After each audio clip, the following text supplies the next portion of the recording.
Hello everyone, मेरा नाम हितेश है। आप देख रहे हैं हिट्स एकेडमी। हिट्स एकेडमी में आपका बहुत बहुत स्वागत है। दोस्तों, हम लोग 75 डे चैलेंज कर रहे हैं और आज हमारा 8th डे है। इससे पहले हम लोग सेंटेंसेस चैप्टर को बहुत डिटेल में समझे। प्लीज़ आप उन वीडियोस को देखिए, आपको बहुत हेल्प मिलेगी। साथ ही साथ हम लोग वर्ब चैप्टर का शुरुआत कर चुके हैं, बिल्कुल ज़ीरो से। जितना ज़ीरो आप एक्सपेक्ट कर रहे हैं उस लेवल से हम लोग शुरुआत कर चुके हैं। प्लीज़ आप उन वीडियोज़ को देखिए, आपको बहुत चीज़ें बहुत अच्छे से समझ आएंगी। आप जानते हैं कि वर्ब चैप्टर कितना इंपॉर्टेंट है, हर पर्सपेक्टिव से एक्सट्रीमली इंपॉर्टेंट बन जाता है। चाहे आप किसी कॉम्पिटिटिव एग्ज़ाम का प्रिपरेशन करते हो या फिर आप इंग्लिश इंप्रूव करना चाहते हैं, हर पर्सपेक्टिव से एक्सट्रीमली इंपॉर्टेंट बन जाता है। ये जो जितने भी टॉपिक्स आपके स्क्रीन पे ये स्क्रॉल हो रहे हैं वो सारे एक्सट्रीमली इंपॉर्टेंट चैप्टर हैं। और ये आप जो टॉपिक्स देख रहे हैं ये सब हम लोग बहुत अच्छे से समझे, बिल्कुल लूसिड वे में समझने का प्रयास किए। तो आप से मेरा सजेशन है कि आप प्लीज़ उन वीडियोस को देखिए, एक बार मौका तो दीजिए, हमारे वीडियोस को मौका दीजिए। अगर किसी प्रकार का आप इम्प्रूवमेंट चाहते हैं तो प्लीज़ कमेंट में हमें बताइए, आप अपना फीडबैक दीजिए, मोस्ट वेलकम है। उन सब चीज़ों को हम लोग पूरी तरीके से हम लोग सुधारने का प्रयास करेंगे। ये देखिए, बहुत लोगों को सब्जेक्ट कॉम्प्लीमेंट नहीं पता होता है, ऑब्जेक्ट कॉम्प्लीमेंट नहीं पता होता है। हर चीज़ को हम लोग बहुत बारीकी से समझे, हर एक टॉपिक को जो जो आप समझ रहे हैं बिल्कुल कॉम्प्रिहेंसिव वे में हम लोग समझने का प्रयास किए हैं। देखिए, हम लोग डायनेमिक वर्ब समझे, स्टैटिक वर्ब क्या होता है, स्टैटिक वर्ब क्या होता है, सभी चीज़ को हम लोग बहुत अच्छे से समझे। लास्ट क्लास का ये हमारा वीडियो है, देखिए। आपको डिस्क्रिप्शन बॉक्स में इसका प्लेलिस्ट मिल जाएगा, आप चाहें तो वहाँ से देख सकते हैं। आइए समझते हैं, थोड़ा सा हम लोग कॉन्सेप्ट बिल्डिंग करेंगे। देखिए, इससे पहले हम लोग स्टैटिक वर्ब को समझ चुके हैं, साथ ही साथ हम लोग डायनेमिक वर्ब को बहुत अच्छे से समझे थे।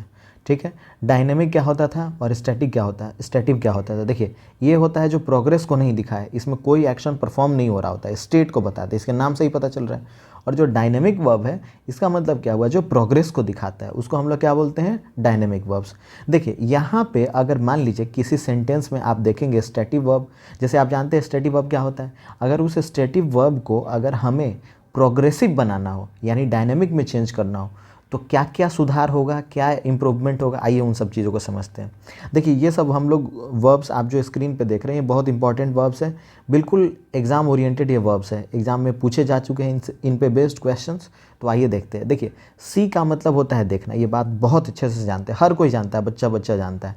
लेकिन कब ये सी को हम लोग क्या सीइंग बना सकते हैं, जैसे I am saying that you are not attending classes responsibly. इस केस में जो सीइंग आप देख रहे हैं ये बिल्कुल एरर है। यहाँ पे क्या होना चाहिए, I see that you are not attending classes responsibly. आइए थोड़ा लॉजिक को समझते हैं। देखिए, स्टेटिव वर्ब किसको बोलते हैं, जो स्टेट को बताता है, यानी जब किसी चीज़ को जब अपने आप आँख से देख रहे होंगे तो हम लोग उसको स्टेटिव वर्ब में इस्तेमाल करेंगे, कंटिन्यूअस में नहीं इस्तेमाल करेंगे। इस बात का ध्यान रखिएगा, एग्ज़ाम में एरर इन्हीं से बनते हैं। ठीक है, अब जैसे ही हम लोग सीइंग कर देंगे, अगर इसको कंटिन्यूअस में कर दिए तो इसका मीनिंग ही डिफरेंट हो जाता है, इसका मीनिंग हो जाता है मिलना। जैसे देखिए, he is seeing me tomorrow, तो इस केस में जो सीइंग है ये देखने से मतलब नहीं है, ये मिलने से मतलब है। कहीं लिख लीजिएगा, बहुत ही इंपॉर्टेंट पार्ट है ये। सिमिलरली आप देखेंगे हियर, हियर जब आप कान से सुन रहे होते हैं या फिर सुनने से रिलेटेड हो तो वो हम स्टेटिव वर्ब में रखेंगे, ना कि कंटिन्यूअस टेंस में। इस बात का ध्यान रखिएगा। जैसे देखिए, I am hearing a roaring sound, इस केस में जो हियरिंग है आपको क्या नज़र आ रहा है, ये स्टेट को बता रहा है, इसलिए हम लोग यहाँ पे कंटिन्यूअस का इस्तेमाल नहीं करेंगे। हम लोग किसका इस्तेमाल करेंगे, हम लोग स्टेटिव वर्ब का इस्तेमाल करेंगे। जैसे we hear with our ears, इस केस में भी हम लोग किसका इस्तेमाल करेंगे, हम लोग स्टेटिव वर्ब का इस्तेमाल करेंगे। जैसे ही इसको कंटिन्यूअस में बदल देंगे, इसका मीनिंग ही चेंज हो जाएगा। जैसे आप देखते हैं ना, सुनवाई वाला जो हियरिंग, जैसे बोलते नहीं कि आज हियरिंग है कोर्ट में, तो हाँ, आप सही समझ रहे हैं, वही हियरिंग है ये। हियरिंग का मतलब हो जाता है सुनवाई। देखिए, अ कोर्ट या डिसिप्लिनरी हियरिंग, जैसे आप वो मीम देखे होंगे तारीख पे तारीख, तो बस वही सन्नी पाजी का जो डायलॉग है ना, तारीख पे तारीख, उसी की बात हो रही है, उसी सुनवाई की बात हो रही है। हियरिंग मीन्स, देखिए जैसे देखिए, द जज इज़ हियरिंग सन्नीज़ केस, तो सन्नी पाजी का यहाँ सुनवाई हो रहा है। ठीक है, यहाँ इसमें कोई कन्फ्यूज़न नहीं होना चाहिए। हियरिंग का मतलब क्या हुआ, हियरिंग का मतलब सुनवाई हुआ। नहीं समझ में आया कोई बात नहीं, सन्नी पाजी को याद रख लीजिएगा, याद रखने का प्रयास कीजिएगा, सन्नी पाजी आपका हेल्प कर देंगे। ठीक है, तो हियरिंग मतलब क्या हो गया, सुनवाई। सिमिलरली आप देखेंगे टेस्ट, टेस्ट का मतलब होता है फ्लेवर ऑफ एनीथिंग या फ्लेवर ऑफ समथिंग। जैसे देखिए, जैसे सॉल्ट को आप टेस्ट करेंगे तो आपको कैसा लगेगा, सॉल्टी नज़र आएगा, है ना, सॉल्टी ही आपको टेस्ट आएगा, तो ये उसका फ्लेवर हुआ ना। जैसे आप शुगर को टेस्ट करेंगे तो आपको स्वीट आपको टेस्ट मिलेगा, उसका फ्लेवर मिलेगा। तो ये जो ये स्टेट हो गया, इस बात का ध्यान रखिएगा। यहाँ पे हम लोग डायनेमिक का इस्तेमाल नहीं करेंगे, हम लोग किसका इस्तेमाल करेंगे, स्टेटिव वर्ब का इस्तेमाल करेंगे। जब हम लोग किसी के फ्लेवर की बात कर रहे होंगे, जो उसमें मिलता है, यानी जो फ्लेवर उसमें मिलता है उस फ्लेवर की बात कर रहे होंगे, तो उस केस में हम लोग स्टेटिव इस्तेमाल करेंगे।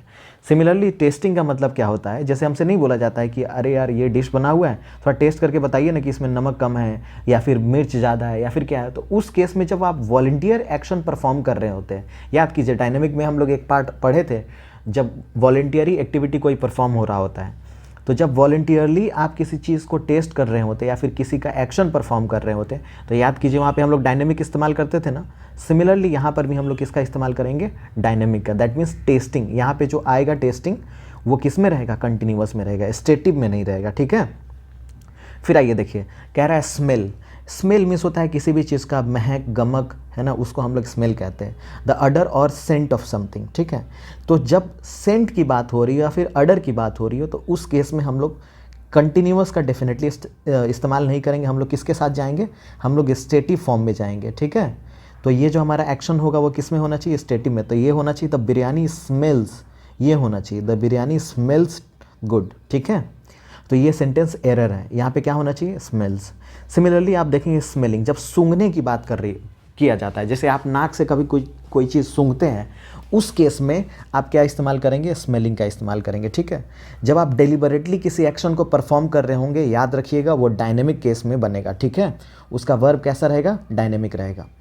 जैसे देखिए, टू नोटिस और डिस्कवर समथिंग यूजिंग नोज, ठीक है। तो उस केस में हम लोग क्या इस्तेमाल करेंगे, कंटिन्यूअस का इस्तेमाल करेंगे। यहाँ पे ये चीज़ क्लियरली सही लिखा हुआ है, she is smelling a red rose, ठीक है। यहाँ पे फूल को सूंघने की बात हो रही है, याद रखिएगा। ये नहीं कि वो गुलाब जैसी महक रही है, ये गलत हो जाएगा, ठीक है। She is smelling a red rose का मतलब हुआ वो किसी गुलाब को रखी हुई हो, उसको स्मेल करने का प्रयास कर रही है, ठीक है।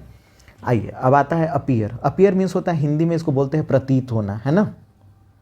जैसे देखिए द स्टेट, तो जैसा प्रतीत होने की बात हो रही होगी तो हम लोग स्टेटिव वर्ब का इस्तेमाल करेंगे, कंटिन्यूअस के साथ नहीं जाएंगे। जैसे देखिए the dog appears at our door every morning, हर सुबह में क्या होता है, ये प्रतीत होता है, ठीक है। अब इसका एग्जैक्ट हिंदी आप नहीं ढूंढने चलिए, क्योंकि हम लोग ट्रांसलेशन थोड़ी पढ़ रहे हैं, हम लोग ग्रामर पढ़ रहे हैं, ठीक है। बस हमें क्या समझना है, हमें स्टेटिव वर्ब कब इस्तेमाल करना है, डायनेमिक कब इस्तेमाल करना है, बस हमें ये समझना है। सिमिलरली आप अपीयरिंग को देखेंगे, अपीयरिंग का मतलब होता है to come in to sight, है ना। जब जो चीज़ आपको नज़र पड़ने लगे, जैसे SRK is appearing on the stage, यानी कि अब वो SRK स्टेज पे अब हमें दिखाई पड़ रहे हैं, उस केस में हम लोग किसका इस्तेमाल करेंगे, अपीयरिंग का इस्तेमाल करेंगे, ठीक है। अब जैसे देखिए हैव मीन्स होता है, आप जानते हैं हैव मीन्स होता है आपके पास है कि नहीं है, उसको इंग्लिश में बोलते हैं टू ओन या पोजेज, ठीक है। तो उस केस में हम लोग कंटिन्यूअस के साथ नहीं जाएंगे, हम लोग किसके साथ जाएंगे, स्टेटिव के साथ जाएंगे। कंटिन्यूअस के साथ भी जा सकते हैं, फिर वो टेम्पररी एक्टिविटी बन जाएगा, ये बात याद रखिएगा। जैसे देखिए अगर कहीं लिखा हुआ है he is having a car, ये ठीक है, ये सेंटेंस ठीक है, लेकिन ये किस चीज़ को बताएगा, वो टेम्पररी एक्टिविटी को बताएगा। जैसे ही हम बोल देंगे ही हैज़ अ कार, तो इसका मतलब वो परमानेंट को बता रहा है, ठीक है, उसके स्टेट को बता रहा है। सिमिलरली यहाँ पे देखिए Ram is having a great family, तो इस केस में जो आप देख रहे हैं हैविंग, ये थोड़ा सा गलत है। हम लोग किसके साथ जाएंगे, Ram has a great family, इस केस में जाएंगे, ठीक है, क्योंकि ये तो परमानेंट है ना। आइए, आई होप ये चीज़ें आपको समझ आ रही होंगी, ठीक है। अब आते हैं थोड़ा सा हैविंग को समझ लेते हैं कि हैविंग का इस्तेमाल कब करेंगे, ठीक है। पहले पढ़ते लिखा हुआ क्या है, used with many nouns to talk about doing something, यानी जैसे आप कुछ खा रहे होते हैं, या फिर खाना आप खा रहे होते हैं, या फिर आप कुछ पी रहे होते हैं, या फिर टाइम स्पेंड कर रहे होते हैं।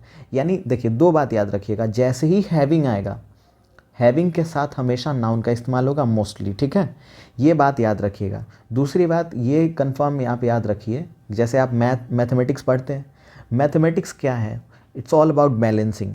मैथमेटिक्स में आप देखते होंगे सब कुछ बैलेंस होता है। सिमिलरली इंग्लिश इज़ फंक्शनल, आप जो इंग्लिश पढ़ते हो वो फंक्शनल इंग्लिश पढ़ते हैं, और स्पेशली ग्रामर में, ठीक है, हर वर्ड का फंक्शन अलग अलग होता है सिचुएशन के अकॉर्डिंग। इस केस में हैविंग के बाद क्या करेंगे, आप नाउन का इस्तेमाल करेंगे, ठीक है। जैसे देखिए he is having a lunch, इस केस में हैविंग का मतलब क्या हुआ, यहाँ पे खाने की बात हो रही है, ठीक है, इसका फंक्शन क्या है, खाने की बात हो रही है। सिमिलरली आप देखेंगे she is having a great vacation, इस केस में हैविंग का मतलब क्या हुआ, स्पेंड, यानी कि she is spending a great vacation, मतलब उसका समय, मतलब जो अपना स्पेंड कर रही है, टाइम स्पेंड कर रही है, यहाँ पे टाइम स्पेंड से रिलेशन है, ठीक है। आई होप ये चीज़ें आपको समझ आ रही होंगी। दूसरी बात आप याद रखिएगा, हैव जो है वो बेस फॉर्म होता है, ठीक है, और हैज़ जो होता है वो सिंगुलर फॉर्म होता है, इस बात को भी थोड़ा सा ध्यान रखिएगा, ठीक है। अब आते हैं लिव। लिव मीन्स होता है टू स्टे, आप जानते हैं, बहुत अच्छे से जानते हैं। जैसे हम लिख देंगे डॉक्टर मशहूर गुलाटी लिव्स इन मुंबई, तो यहाँ पे बात हो रही है परमानेंट स्टेट की। जैसे ही हम लिख देंगे डॉक्टर मशहूर Gulati is living in Mumbai, इस केस में क्या बात हो रही है, टेम्पररी एक्टिविटी है, ये डायनेमिक में है, ठीक है। तो ये सब कुछ किस पे डिपेंड करेगा, हम लोग वर्ब को देख के हम लोग उसका मीनिंग एक्सट्रैक्ट करेंगे कि क्या वो परमानेंट है या फिर वो डायनेमिक है, या फिर उसका मीनिंग क्या निकल के आ रहा है, ठीक है। आई होप आज का क्लास आपको इंटरेस्टिंग लगा हो। उम्मीद करते हैं कि मेरा वीडियो आपके कीमती समय को जस्टिफाई किया हो।